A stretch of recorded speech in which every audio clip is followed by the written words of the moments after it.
This is Emily, N1DID. I'm going to talk to you today about selecting your first radio. I did just go out and buy the first radio, and I bought a quad FM band handheld, which was it was an okay radio, but it was kind of a mistake. I didn't really need that much. Then I bought a dual band FM full duplex mobile, and the reason I bought this particular radio was that the guy turned me on to amateur satellites. And to do amateur satellites well, you need to be able to listen to the uplink and downlink all at the same time. And I did that. And it worked. It was really great. And then I bought a whole bunch of other stuff, including, when I got my general license, I bought some HF radios. But now I have what I think are some really good radios. And I'll tell you about them a little bit. So this was my first radio, 5 watts, but it had 6 meters and 1.2 gigahertz. I lived in California, and so 1.2 gigahertz was something that we could do quite a lot. With a handheld, if you got line of sight, you can do 35 miles. I have done 150 miles, but that was not with a standard whip antenna. That was with a Yagi antenna called an Arrow. But the main thing is I lived really high up. I lived at 1,200 feet. Most repeaters were above me, so there was really nothing in the way of them. And I was able to get really good coverage. Where are you? Are you downtown in Bridgeport, or do you live maybe in a valley up against a bunch of hills? These are things to think about when you start to think about how you're going to have a radio. And this is a little bit of why line of sight is important. So I lived at 1,200 feet. You could see all these mountains, and they were all above me. And every one of them had a repeater on them. And many of them were over 5,000 feet. In fact, some of them were as high as 9,000 feet. And I could easily hit them because there was nothing in the way. And I could talk all over the Bay Area to all my friends. But now I live here in Bridgeport. And Bridgeport is, well, I live in Trumbull, actually. I'm up at about 400 feet. I have trees and buildings, and I also have Monitor Hill with a big water tower on it. And a lot of the repeaters around here are maybe only 10 to 20 miles away. And they're at 200 to 400 feet, but they may not be actually usable, particularly the ones that are low, because that means there's dirt in the way. So I'd like you to take and look at this, and you might want to pause the video and look at it a little carefully. Typical repeater will be able to receive a signal that's at a minus 116 dBm. So if you're talking about power and then convert that over to dBm, then you have an antenna that has gain. So then you start looking at distance and what the path loss is. And then you finally get to the path loss minus what your apparent power is, and you have the dBm at the repeater. So you can see here, 5 miles away with a 5 watt handheld, you're going to make the repeater just fine. You go to 10 miles away, the path loss goes up quite a lot, and your dBm at the repeater drops. Now that doesn't look too bad. You get up onto UHF, it's a little bit more, because UHF has more path loss. But then go down to materials. Well, if you got glass in the way, you're going to lose some. If you have wood in the way, like a wall, you're going to lose some. If you're going to have something like plaster in the way, you're going to lose even more. Same thing with concrete, insulation, and look at brick, minus 33 dBm. That all adds up. And for me, sitting in my office at my house, for me to use a handheld and get to the G-Bark repeater, let's use the UHF one for example, I have to go through 3 walls, and they all have two of them have insulation in them. All that adds up. So you have to do what's called a path budget. And when you make up your path budget, this will tell you what your signal is going to ultimately end up looking like at the repeater. So if I had my first radio in Connecticut today, this is about where I'd be looking at. I can hit Bridgeport and a good part of Fairfield, and I might be able to get all the way over to Norwalk, but past Norwalk, the purple line, I'm not getting any farther than that, period. And that's if I have good line of sight to the repeater. And you might be thinking, but I hear the repeater just fine, but think again about path loss. Okay, so we've got the repeater has between 50 and 150 watts that it's going to put out, and it's going to have probably a 7 dB gain antenna on it, minimally. Then you're sitting there with a handheld with 5 watts, and then another guy's in a mobile rig, and he's putting out 50 watts. But neither of you are putting out 150 watts. So you can probably hear a repeater that you can't really hit because the receiver in the repeater isn't going to be strong enough or good enough to pick you up. And you could say, oh, I've heard the ISS. But the ISS has a mobile radio. It's usually 10 watts. It's the strongest amateur satellite that was ever launched.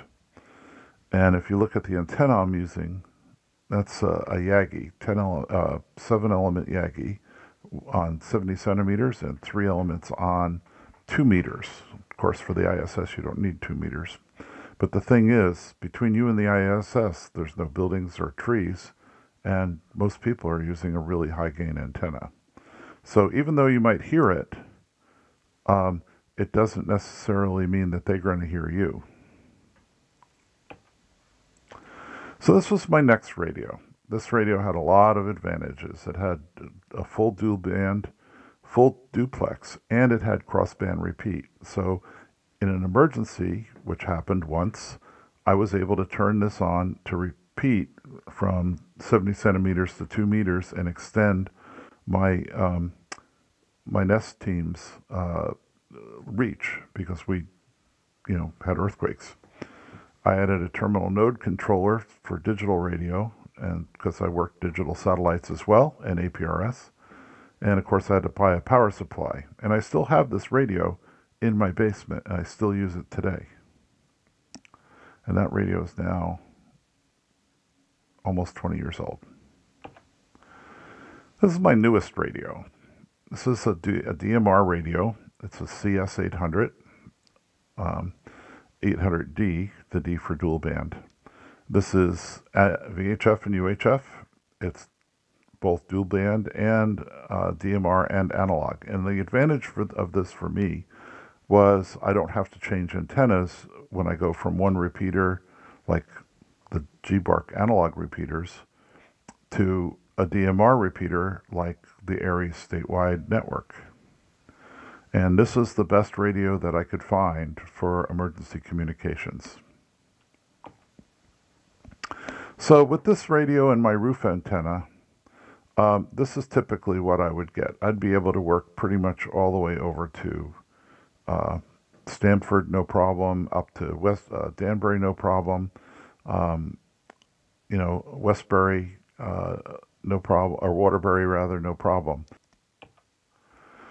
This is the other thing.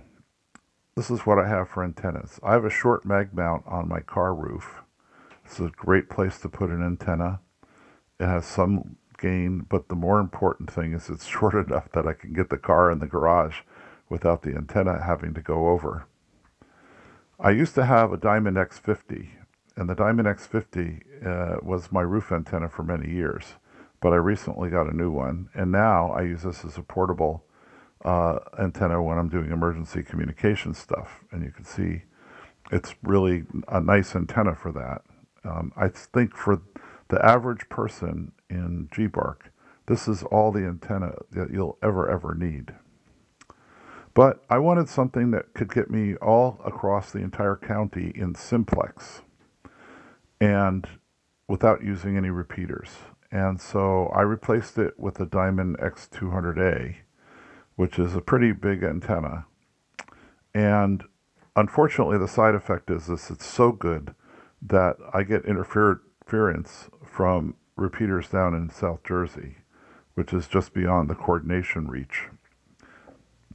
But it's not too bad. It doesn't happen all the time. And I've actually talked to these guys, so it's been pretty funny. So let's talk about costs. So the minimal configuration that everybody tells you to do is go get a Baofeng.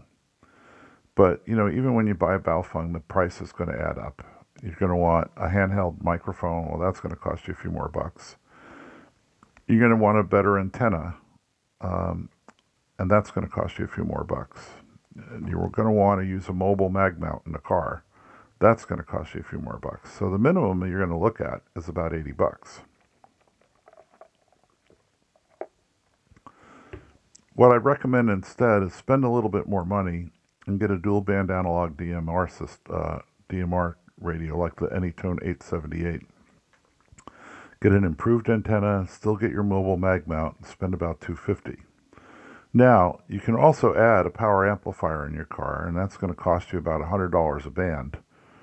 So now you're looking probably about $450. Wow, that's a lot of bucks just for a handheld. But you can use it in your car, and you can use it, you know, at home. You can use it when you're walking around town. You can use it in a shelter or some other emergency place. So the alternative is to get something that will work at both home and for mobile. You can buy some really cheap 25-watt dual band transceivers. And so the Anytone AT778 is a pretty good example of that. It's got 25 watts, so it gives you some punch. It's you need a mag mount antenna for the car, and you're going to need a 13-volt power supply at home.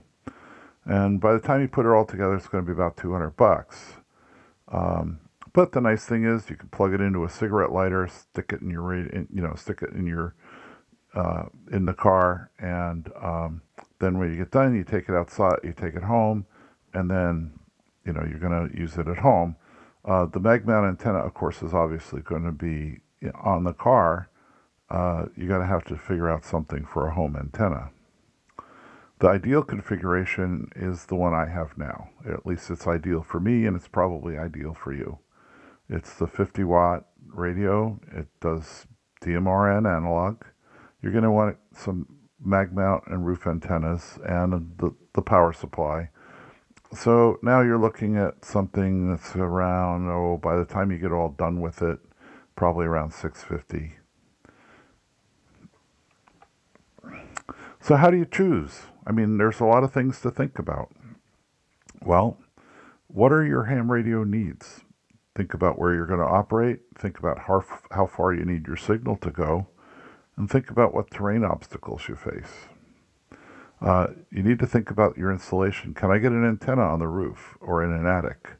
Can I run the coax down to wherever it is I'm going to put my radio? And how can I get coax inside my car from a mag mount? Usually that's not a problem, but on some cars it can be. And drilling a hole in the top of your roof to bring the coax down that way is not usually a good idea. You want to also think about the cost. Don't go talking to your partner and saying, I gotta have this, it's for emergencies. But you should talk to her about how much it's going to cost and why you want to make the decisions that you want to talk. And you don't have to buy the best. Buy the best you can afford.